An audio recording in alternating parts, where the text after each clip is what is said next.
Assalamualaikum warahmatullahi wabarakatuh. Perkenalkan, saya Dea Anissa dari Prodi Ilmu Administrasi Publik, Fakultas Ilmu Sosial dan Ilmu Politik, Universitas Riau Angkatan 2020.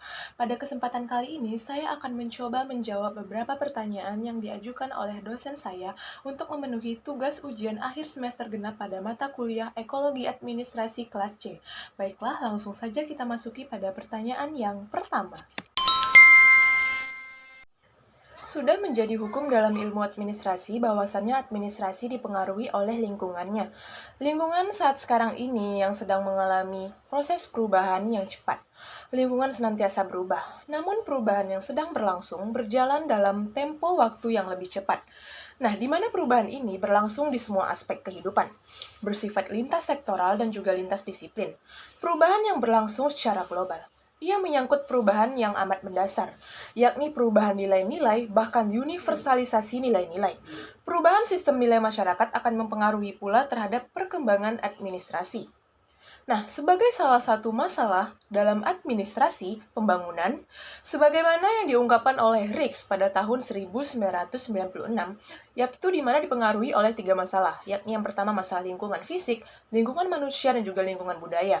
Para analisis geopolitik mengatakan bahwa lingkungan fisik, geografi, iklim, dan lokasi merupakan faktor determinan terhadap pembangunan. Pada suatu daerah tertentu, doktrin administrasi yang cocok bagi pemerintah yang mengalami geopolitik tertentu menjadi tidak relevan bagi pemerintah di daerah yang memiliki geopolitik tersendiri. Nah, hubungan antara sistem administrasi negara dengan ekologinya sangat erat, di mana sistem administrasi negara dipengaruhi oleh segala macam hal yang terjadi di sekelilingnya. Berbagai macam pengaruh yang berasal dari lingkungan mengalir masuk ke dalam sistem administrasi. Nah, menurut Pamuji pada tahun 1993 mengatakan bahwa sistem administrasi negara berangkat dari suatu teori sistem bahwa adanya masukan atau input, konversi dan juga keluaran atau output, serta umpan balik atau feedback yang saling berhubungan dengan berinteraksi satu dengan yang lainnya. Nah, lebih lanjut ia menegaskan bahwa sistem administrasi negara adalah suatu proses dinamik yang berkelanjutan dan bersifat sekuler, di mana masukan dikonversi menjadi keluaran. Yang selanjutnya, keluaran akan menjadi umpan balik sebagai masukan baru bagi konvensi baru untuk menghasilkan keluaran baru dalam rangka mewujudkan kebijaksanaan pemerintah. Faktor-faktor ekologi dalam hubungannya dengan sistem administrasi negara adalah bagaimana pengaruh faktor-faktor tersebut dalam proses sistem untuk dapat mengikuti proses melalui input ditransformasikan menjadi output.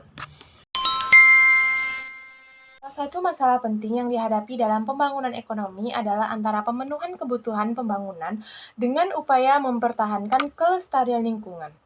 Nah, pembangunan ekonomi berbasis sumber daya alam yang tidak memperhatikan aspek kelestarian lingkungan pada akhirnya akan berdampak negatif pada lingkungan itu sendiri. Karena pada dasarnya sumber daya alam dan lingkungan memiliki kapasitas daya dukung yang terbatas. Dengan kata lain, pembangunan ekonomi yang tidak memperhatikan kapasitas sumber daya alam dan lingkungan akan menyebabkan permasalahan pembangunan di kemudian hari. Lalu selanjutnya dari sisi ekonomi, Fauzi pada tahun 2004 mengungkapkan bahwa setidaknya ada 3 alasan utama mengapa pembangunan ekonomi harus berkelanjutan. Faktor pertama yaitu menyangkut alasan moral. Generasi kini menikmati barang dan jasa yang dihasilkan dari sumber daya alam dan juga lingkungan. Sehingga secara moral perlu untuk memperhatikan ketersediaan sumber daya alam tersebut untuk generasi yang akan datang. Kewajiban moral tersebut mencakup tidak mengekstrasi sumber daya alam yang dapat merusak lingkungan, serta dapat menghilangkan kesempatan bagi generasi yang mendatang untuk menikmati layanan serupa. Lalu faktor kedua yaitu menyangkut alasan ekologi. Keanekaragaman hayati misalnya, memiliki nilai ekologi yang sangat tinggi. Oleh karena itu, aktivitas ekonomi semestinya tidak diarahkan pada kegiatan pemanfaatan sumber daya alam dan juga lingkungan semata, yang pada akhirnya dapat mengancam fungsi ekologi. Lalu, faktor ketiga yang menjadi alasan perlunya memperhatikan aspek keberlanjutan adalah alasan ekonomi. Alasan dari sisi ekonomi memang masih terjadi perdebatan dikarenakan tidak diketahui apakah aktivitas ekonomi selama ini sudah atau belum memenuhi kriteria keberlanjutan. Seperti kita ketahui bahwa dimensi ekonomi berkelanjutan sendiri cukup kompleks, sehingga sering aspek keberlanjutan dari sisi ekonomi ini hanya dibatasi pada pengukuran kesejahteraan antar generasi. Selanjutnya saya akan menjelaskan mengenai materi presentasi kelompok saya, yaitu mengenai pilar pembangunan lingkungan pada SDGs, yaitu pada goals ke-13, ke-14, dan juga ke-15. Nah, Pembangunan lingkungan pada SDGs adalah tercapainya pengelolaan sumber daya alam dan lingkungan yang berkelanjutan sebagai penyangga seluruh kehidupan.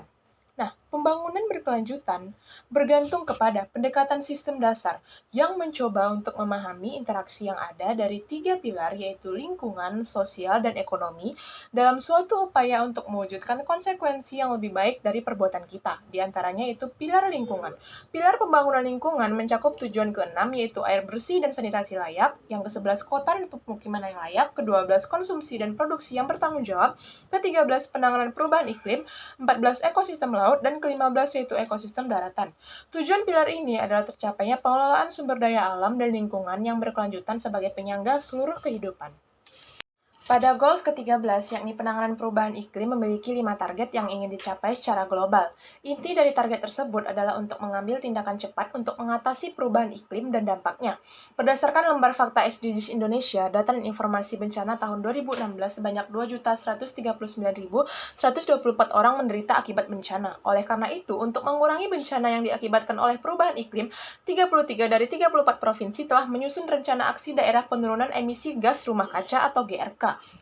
Selanjutnya yakni goals ke-14, yaitu mengenai ekosistem laut. Ekosistem laut dan pesisir merupakan wilayah peralihan antara daratan dan lautan, di mana terdapat satu atau lebih ekosistem dengan sumber daya alamnya. Ekosistem yang terdapat di wilayah pesisir ini terdiri dari ekosistem yang bersifat alami dan bersifat buatan. Ekosistem yang bersifat alami antara lain terumbu karang, hutan mangrove, estuaria, dan juga delta. Sedangkan ekosistem yang bersifat buatan antara lain tambak dan sawah pasang surut.